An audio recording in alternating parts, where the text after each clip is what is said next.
ये लेक्चर थोड़ा लंबा लगेगा और आप लोगों को तो मेरे से भी ज़्यादा लंबा लगेगा। सोचो आप, मैंने बनाने में कितना टाइम निकाला होगा। The silver salt with the highest solubility product KSP in water is. अब पहले इसके रिलेटेड मैं आपको कह दूं कि KSP क्या होता है। KSP सॉल्युबिलिटी प्रोडक्ट है और इसकी फार्मूला बनाने की अलग अलग मेथड होती है। ओके, जैसे कि मैं AgI, AgF, AgCl, AgBr किसी के भी लिए बना सकते हैं।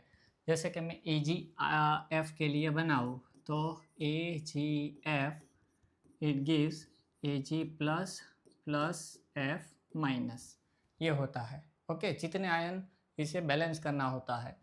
अब इसकी सॉल्युबिलिटी S कंसीडर करो, इसकी भी सॉल्युबिलिटी S मोल पर लीटर कंसीडर करें तो फॉर्मूला क्या है, concentration of Ag plus into concentration of F minus, तो S into S means S square.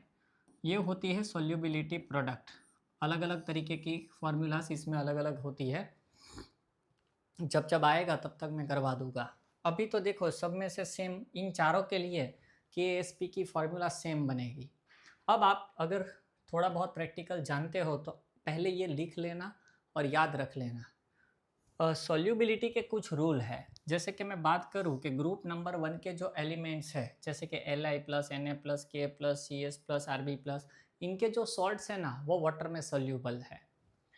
इसके अलावा अमोनियम सॉल्ट जो होंगे वो भी सोल्यूबल होंगे। NO3 माइनस नाइट्रेट के सॉल्ट जो है वो सोल्यूबल है।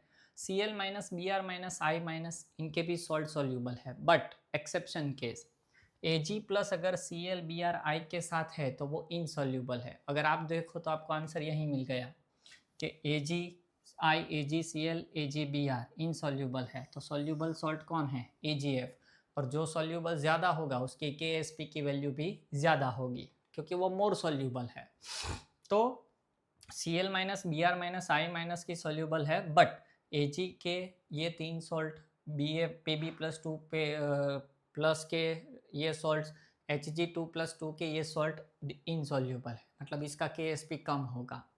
इसके अलावा सल्फेट के जो सॉल्ट्स होंगे वो भी सोल्यूबल होंगे, पर बेरियम, कैल्शियम, लेड, सिल्वर और स्टोनशियम के सॉल्ट इनसोल्यूबल हो गए। अगर आप प्रैक्टिकल करवाते हो तो आपको पता होगा कि जब आप कैल्शियम, स्ट्रोनशियम, बेरियम वाला ग्रुप में सेपरेशन में जाते हो तब सल्फेट में कन्वर्ट होता है। यही तो प्रेसिपिटेट्स वाइट्स कलर के मिलते थे। फिर हाइड्रोक्साइड्स के जो सॉल्ट होते हैं वो स्लाइटली सोल्यूबल होते हैं, मतलब इनसोल्यूबल होते हैं। पर एक्सेप्शन कैसे हैं, अमोनियम, लिथियम, सोडियम और पोटेशियम के जो हाइड्रोक्साइड्स है वो सोल्यूबल है, जैसे कि NaOH वाटर में सोल्यूबल हो जाता है।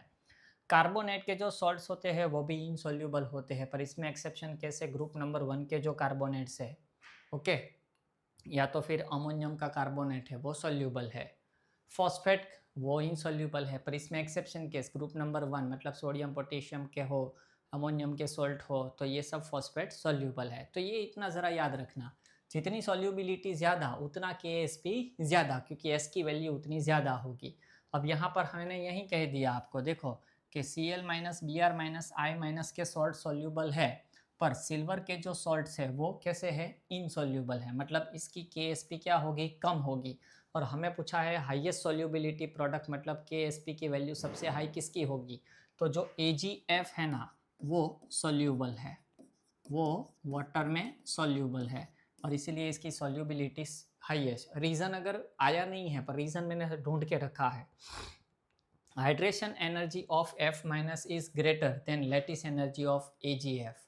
लेटिस एनर्जी, हाइड्रेशन एंथैल्पी, ये बहुत मैंने करवाया है, आज भी थोड़ा बहुत आगे आने वाला है, पर इसे करना। और इसीलिए डिसोल्यूशन वर्ड इसलिए यूज़ किया है क्योंकि सॉलिड जब लिक्विड में जा रहा है तो डिसोल्यूशन वर्ड यूज़ होता है।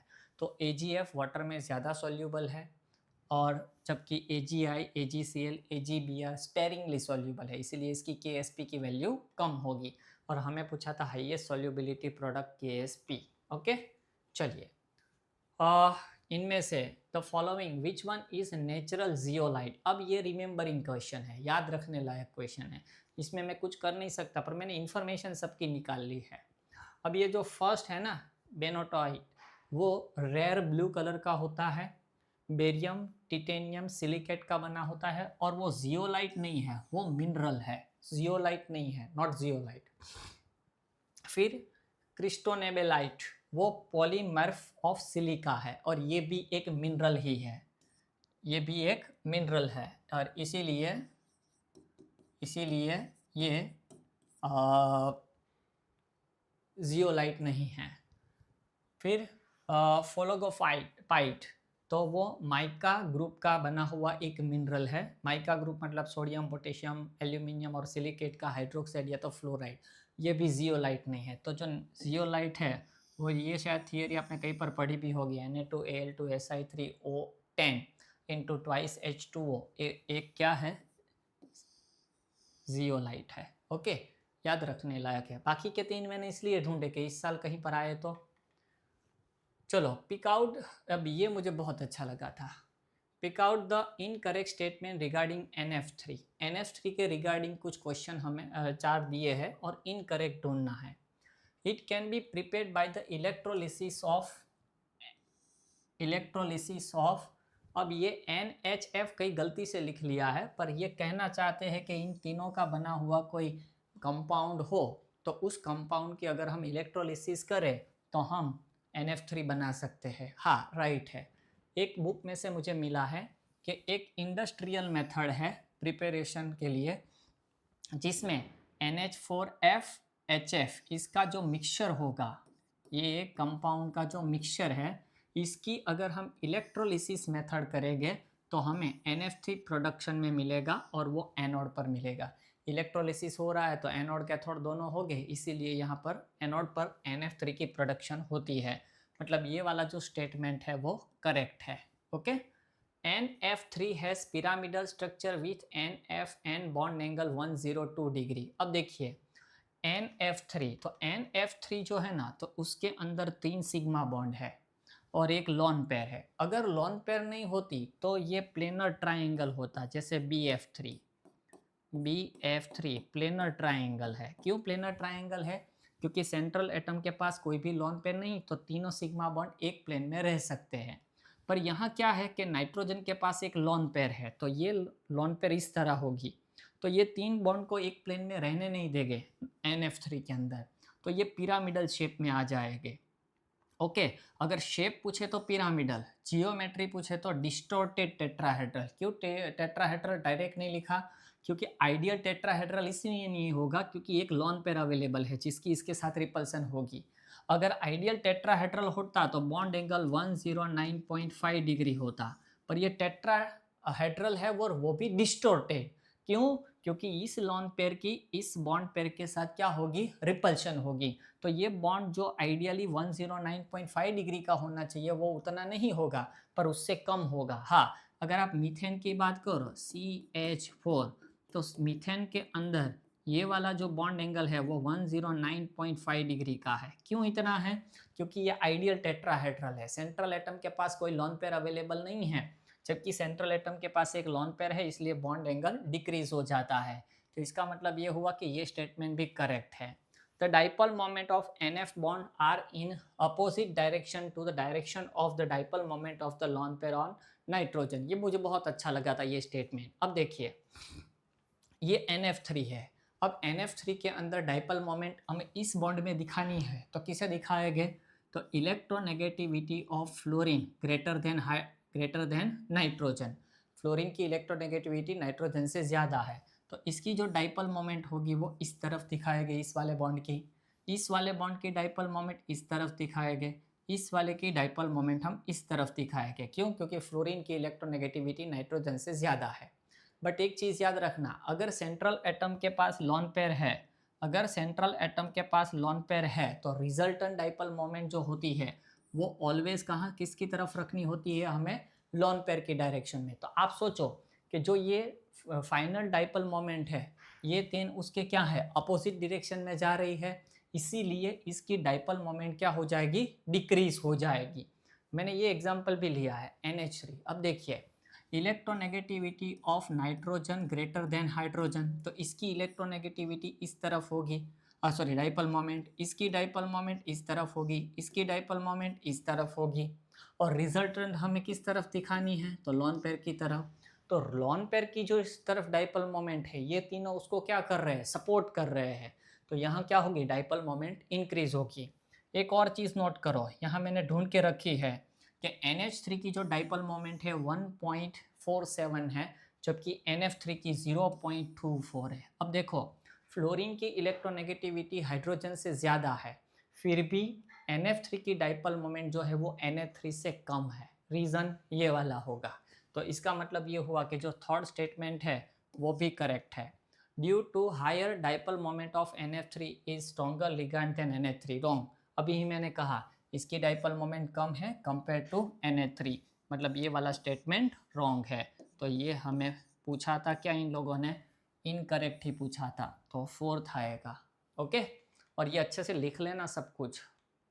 चलो, many transition metal complexes are known for their catalytic properties. Which among the following complex ion do not have the square planar geometry? अब ये जो चार है ना, मैं आंसर आपको दे सकता था, पर मैंने क्या किया कि कहीं ना कहीं वापस कहीं पर आया, तो आप क्या करोगे, मैंने चारों की कुंडली निकाल ली है। देखिए, विल्किंसन कैटेलिस्ट RHClPPa3 थ्राइस।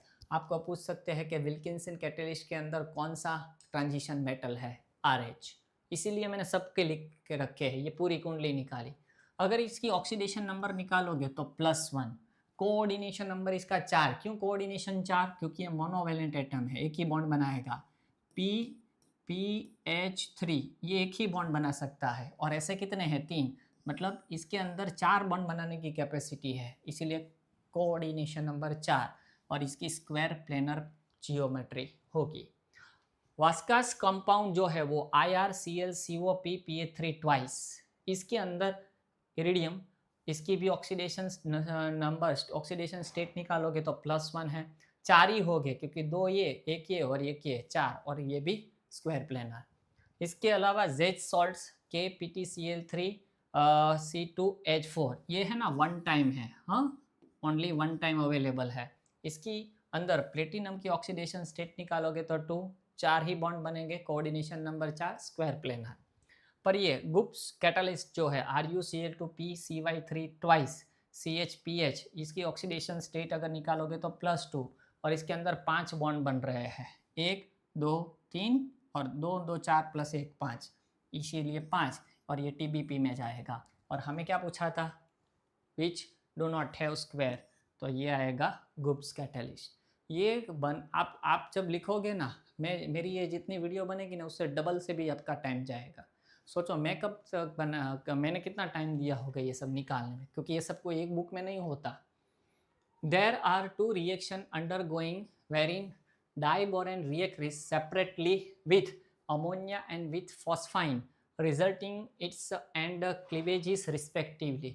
आज के इस लेक्चर में ये मेरा सबसे फेवरेट क्वेश्चन, और शायद आपने भी ऐसा नहीं पढ़ा होगा। देखिए, डाइबोरेन का स्ट्रक्चर मैंने आगे करवाया था कि ये जो BHB है, ये ब्रिज हाइड्रोजन, ये टर्मिनल, ये जो बॉन्ड होते हैं वो 2C2E है ना, ये भी 2C2E, पर ये वाला जो पार्ट है वो 3C2E है ना, ये मैंने करवा दिया है, अभी मैं उसमें नहीं जाना चाहूँगा। अब आप देखिए यहाँ पर क्या हमें पूछा है कि डाइबोरेन है वो एक बार अमोनिया के साथ रिएक्शन करेगा, और यही डाइबोरेन PH3 के साथ रिएक्शन करेगा, तो ये किस तरह रिएक्शन देगा। अब इसके एक रूल है, वो नोट करो कि डाइबोरेन जब स्ट्रॉन्ग बेस के साथ रिएक्शन करेगा, तब ऑलवेज जो ब्रिज है ना, ये ब्रिज वाला पार्ट सिमेट्रिकल क्लीवेज में जाएगा, मतलब सिमेट्रिकल क्लीवेज मतलब इस तरह जाएगा, तो एक BH3 और दूसरा BH3 दो अलग हो जाएंगे। और सिमेट्रिकल क्लीवेज से देखो लिखा है 2 BH3 आइडेंटिकल फ्रेगमेंट्स मिलेंगे, जो 2 अमोनिया मॉलिक्यूल के साथ हमें ये कॉम्प्लेक्स बना के देगा फाइनली। ओके, तो ये याद रखना कि डाइबोरेन जो है वो स्ट्रॉन्ग बेस के साथ सिमेट्रिकल क्लीवेज देगा। अब जो PH3 है वो वीक बेस है, कंपेयर टू Na3 तो वीक बेस है, और ये P फॉस्फोरस की जो साइज है वो भी बड़ी है, इसीलिए बल्कि भी लगेगा।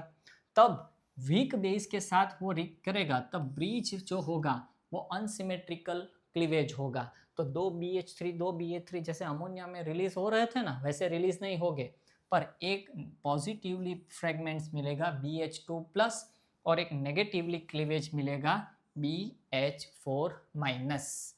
एक BH2 प्लस और एक BH4 माइनस, ऐसे अनसिमेट्रिकल क्लीवेज देगा। तो क्वेश्चन क्या था हमारा? There are two reactions undergoing wherein diboron reacts separately with ammonia and with phosphine resulting in the cleavage respectively। तो ये जो है फर्स्ट वाला अमोनिया के साथ सिमेट्रिकल है और फॉस्फाइन के साथ क्या कौन सा देगा? वो अनसिमेट्रिकल है ना। ये आइडियल मुझे ये सबसे अच्छा लगा था और ये ढूंढने में तो मेरी हालत ख़राब हो गई थी। इसके साथ साथ मैंने है ना ये कॉम्प्लेक्स निकाल के रखे हैं। देखो BH2NH3 twice plus BH4 minus, BH2PH3 twice plus BH4 minus, पर ये किस तरह गुजरता है वो इम्पोर्टेंट है। यहाँ सिमेट्रिक क्लीवेज होगा जबकि यहाँ इस अनसिमेट्रिकल क्लीवेज होगा, ये याद रखना है आपको। ओके चलिए, बहुत अच्छा है क्वेश्चन। इस बार अगर शायद पूछे तो अमोनिया और PH3 की जगह कोई और लाए तो आप देख लेना, स्ट्रॉन्ग बेस है, वीक बेस है, या दोनों स्ट्रॉन्ग है या दोनों वीक है। ओके उस हिसाब से आंसर जाएगा। Which among the following is incorrect? The oxides and hydroxides। Okay ये पूरा ग्रुप है, ग्रुप नंबर 13, इसकी भी मैंने कुंडली याद निकाल ली। अब देखिए एल्यूमिनियम ऑक्साइड हो या हाइड्रोक्साइड हो, गैलियम ऑक्साइड या हाइड्रोक्साइड हो, ये सब के सब एम्फोटेरिक है, मतलब रिएक्ट एज ए एसिड और बेस, सामने कौन है उस तरह।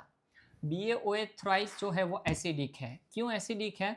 अब देखो boron to aluminium, gallium, indium और थैलियम, जिस तरह ऐसे जाओगे तो मेटालिक प्रॉपर्टी क्या होगी? इंक्रीज। इसका मतलब ये मेटल है और ये क्या है? नॉन मेटल, और नॉन मेटल एसिडिक हाइड्रोक्साइड।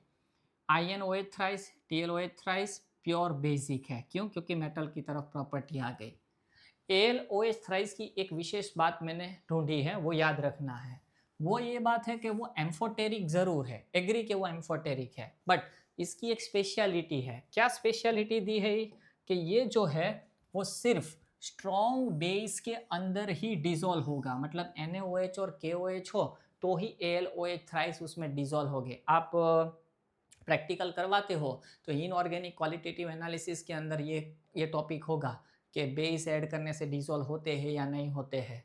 हाँ, डजंट डिसॉल्व इन NH4OH, मतलब वीक बेस के अंदर ये डिसॉल्व नहीं होता। कौन? AlOH थ्राइस के प्रेसिपिटेट्स। ये जिंक का भी याद रखना, ZnOH ट्वाइस है वो एम्फोटेरिक है, doesn't dissolve in NH4OH। TlO2 3 In2O3 completely basic है। अब हमें देखिए क्या पूछा है, which of the following is incorrect? The oxides and hydroxides of aluminium and gallium are amphoteric in nature. First point ही मैंने लिखा था।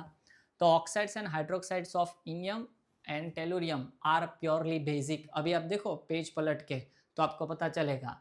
AlOH thrice dissolve in excess of NH4OH। क्या इसमें डिसॉल्व हो गए? नहीं।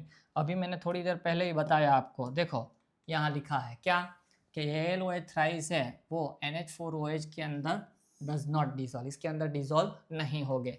तो ये हमारा क्या होगा? Incorrect statement. ये करेक्ट है। Tl2O3 and In2O3 are completely basic. अभी यही लिखा मैंने, देखो ये कंप्लीटली क्या है? बेसिक है। ओके चलिए, Which of the following represents the correct order of electron affinity of halide? अब आपको शायद मैंने ये क्वेश्चन करवा दिया है, अब मुझे याद नहीं आ रहा है कि नहीं करवाया। अब एफिनिटी की बात जब आई थी, इलेक्ट्रॉन एफिनिटी, तो याद करो हेलोजन में मैंने कहा था क्लोरीन एक्सेप्शन केस है, तो Cl, F, Br और I, ये इलेक्ट्रॉन की एफिनिटी होगी। आप इसमें गलती कर सकते हो, क्यों? क्योंकि आप ये समझते हो कि फ्लोरीन इज मोर इलेक्ट्रोनेगेटिव, तो आप ये सोचोगे कि फ्लोरीन मोर इलेक्ट्रोनेगेटिव है तो FCl रूट होगा। नहीं, Cl की क्लोरीन के साथ एफिनिटी ज़्यादा है। इसका रीज़न ये है, इसमें 2p ऑर्बिटल है और इसमें 3p ऑर्बिटल है। ये 3p ऑर्बिटल की साइज़ थोड़ी बड़ी है, तो वहाँ इलेक्ट्रॉन आराम से रह सकते हैं और इसीलिए वहाँ पर रिपल्सन इतना नहीं है। तो हमें कौन सा ऑप्शन पकड़ना है जिसमें Cl पहले हो, फिर F, फिर Br, फिर I, मतलब कौन सा आएगा? A। ओके, ये क्वेश्चन थोड़ा इजी था। चलिए the number of lone pair of electron on a central atom in TeF5 minus BrF and NO2 plus respectively। अब देखिए इनमें से आपने कहीं पर थोड़ा बहुत पढ़ा हो तो मैंने शायद NO2 प्लस का आपको करवा दिया है। NO2 जो NO2 है वो क्या है, तो NO2 इस तरह होगा, ओके ये NO2 होगा जिसके पास एक अनपेड इलेक्ट्रॉन होगा, पर हमें क्या दिया गया है यहाँ पर NO2 प्लस। इसका मतलब क्या हुआ कि ये एक इलेक्ट्रॉन लूज करेगा, और एक इलेक्ट्रॉन लूज करेगा तो कौन सा लूज करेगा, यही वाला लूज करेगा, तो हमें क्या मिलेगा N double bond O positive charge plus electron. अब देखिए नाइट्रोजन पर अगर एक अनपेड इलेक्ट्रॉन है तो शायद ये लीनियर रहे या ना भी रहे, पर ये तो कंप्लीटली क्या होगा, लीनियर होगा, कंप्लीटली क्या होगा, लीनियर होगा, और इसके पास एक भी लॉन पेयर नहीं है, तो इसके पास जो लॉन पेयर है वो कितनी है, 0, और ऐसा आंसर एक ही है, देख लीजिए बी, एक ही बैठ रहा है और कोई बैठ ही नहीं रहा है। हाँ आप अगर अच्छे से मुझे सुनो ना तो भी मैं आपको करवा दूँ BrF3, इसका भी सॉल्यूशन आपको निकाल दूँ, BrF3, तो BrF 1 2 3, अब Br के आउटर शेल में कितने इलेक्ट्रॉन होते हैं, 5, 3 तो यहाँ यूज हो गए बॉन्ड बनाने में, तो एक लॉन पेयर बचेगी, लॉन पेयर एक ही बचेगी, तो देखो the number of lone pair of electrons, number of lone pair of BrF3, कितने इलेक्ट्रॉन हुए, एक मिनट काउंट कर ले, मैं कहीं गलती कर रहा हूँ। चलो ब्रोमीन है, इसके आउटर में 1 2 3 4 5 6 7, ओके 7 इलेक्ट्रॉन है। अब फ्लोरीन आएगा एक इलेक्ट्रॉन लेके, फ्लोरीन आएगा एक इलेक्ट्रॉन लेके, फ्लोरीन आएगा एक इलेक्ट्रॉन लेके, तो 1 bond 2 bond 3 bond, okay sorry कितनी लॉन पेयर बचेगी, 2, लॉन पेयर कितनी बचेगी, 2, ओके बैठ रहा है, तो इसके अंदर लॉन पेयर कितनी आएगी, 2, इसकी निकालना, एक ही लॉन पेयर मिलेगी आपको, ना हो तो मुझे बताना, बाकी आप अच्छे से इसे सुनो पढ़ो, आपसे आराम से हो जाइए, इतने इजी है ये। चलिए identify the correct order of increasing bond angles of the following. शायद ये आपने मेरा एक क्वेश्चन लेक्चर अटेंड किया हो ना तो आपको पता होगा, इसके बाद ओके अटेंड किया हो ना तो उसमें होगा ये। अब देखिए यहाँ पर क्या है, ये लिखा मैंने इसलिए ऐसे लिखा है क्योंकि क्वेश्चन पेपर में ऐसा था, बाकी ये क्या है H2Se H2Te H2O SH, इसका मतलब हाइड्रोजन सब में 2 है, तो एलिमेंट कौन कौन से हैं, तो ऑक्सीजन है, सल्फर है, सेलेनियम है, टेलुरियम है, यही है ना, ऑक्सीजन है, सल्फर है, सेलेनियम और टेलुरियम, ओके इसका मतलब क्या है, हमारे पास क्या अवेलेबल है, ग्रुप नंबर 16 अवेलेबल है ना। अब आपको पता है कि एक ही ग्रुप में ऊपर से नीचे आओगे तो इसकी इलेक्ट्रो नेगेटिविटी डिक्रीजिस, एक ही ग्रुप में ऊपर से नीचे आओ तो इलेक्ट्रोनेगेटिविटी क्या होगी, डिक्रीज होगी।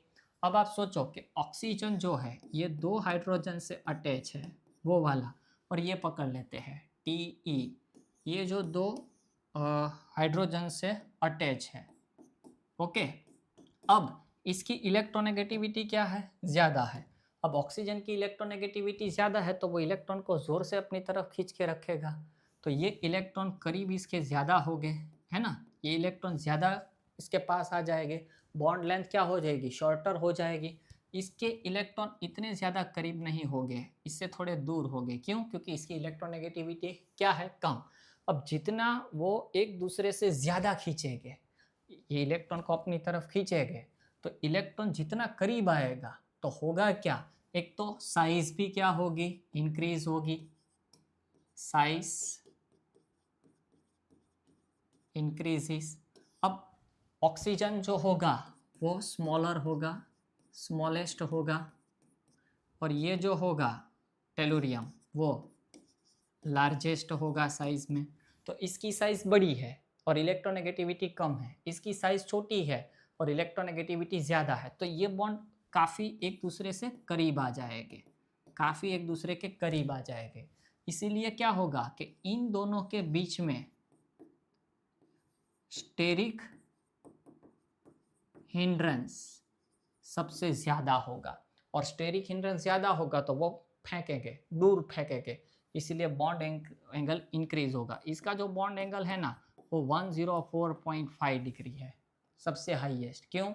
हाँ, हालांकि इन सब के अंदर दो लोन पेयर तो सबके अंदर है, वो रिपल्सन तो इन सब में कॉमन है क्योंकि सबके सब एक ही ग्रुप वाले हैं, पर यहाँ greater electronegativity, smaller in size, तो बॉन्ड एक दूसरे से करीब आएंगे तो इनके बीच में स्टेरिक हिंड्रेंस ज़्यादा होगा तो बॉन्ड एंगल खुल जाएगा। अगर आपको बॉन्ड साइज लिखनी है तो मैंने लिखी है 104.5, 92.1 डिग्री, 91 डिग्री और 90.3 डिग्री। ओके, और ऐसा क्वेश्चन मैंने कहीं पर आपको करवाया है, सेम टू सेम ही करवाया है, अगर आपको याद आता हो तो। मुझे अभी वो याद नहीं है एग्जैक्टली कहाँ करवाया है। अब हाँ, identify which among the following pair has neither acidic nor basic properties. अब ये जो है ना, इनके भी कुछ मैंने निकाल के रखे हैं। ये जनरल रूल है कि मेटल के जो ऑक्साइड होते हैं वो जनरली क्या होते हैं कि मेटल ऑक्साइड्स जब वाटर के साथ रिएक्शन करेंगे तब OH माइनस मतलब हाइड्रोक्साइड आयन रिलीज करेंगे। इसका मतलब ये हुआ कि मेटल ऑक्साइड जो है ग्रुप 1 के और ग्रुप 2 के वो नेचर में बेसिक होते हैं, उसका नेचर बेसिक होता है। नॉन मेटल के जो ऑक्साइड है लाइक CO2, SO2, N2O5 वो नेचर में एसिडिक होते हैं। तो metal basic, non metal acidic. ये दो Al2O3, जिंक ऑक्साइड, अभी गैलियम ऑक्साइड भी मैंने बताया, वो सब के सब एम्फोटेरिक है। फिर सब ये इंफॉर्मेशन कलेक्ट कर लेना। अब आपको 4 न्यूट्रल ही याद रखने हैं, ये 4 ही न्यूट्रल हैं, CO, N2O, NO, NH2O। Okay, तो आपको यहाँ से पूछा है कि identify which of the following pair has neither acidic nor basic property, मतलब इनमें से आपको क्या ढूंढना है, न्यूट्रल क्या है, तो N2O एंड CO है ना। अब बोरॉन जो है वो नॉन मेटल है ना, और यहाँ जो सर ने रूल पढ़ाया कि नॉन मेटल होगा तो कौन सा देगा, एसिडिक देगा। तो इसका मतलब ये एसिडिक, सिलिकॉन भी एसिडिक, ये एसिडिक, ये एसिडिक, ये मेटल है तो बेसिक, और ये एसिडिक। और हमें यहाँ पूछा क्या था, नाइदर एसिडिक नॉर बेसिक, तो हमें पूछा था न्यूट्रल कौन है, और न्यूट्रल में ये 4 है, CO, N2O, NO और H2O। तो इसका मतलब N2O and CO क्या है, न्यूट्रल। ओके, चलिए आगे बढ़ते हैं।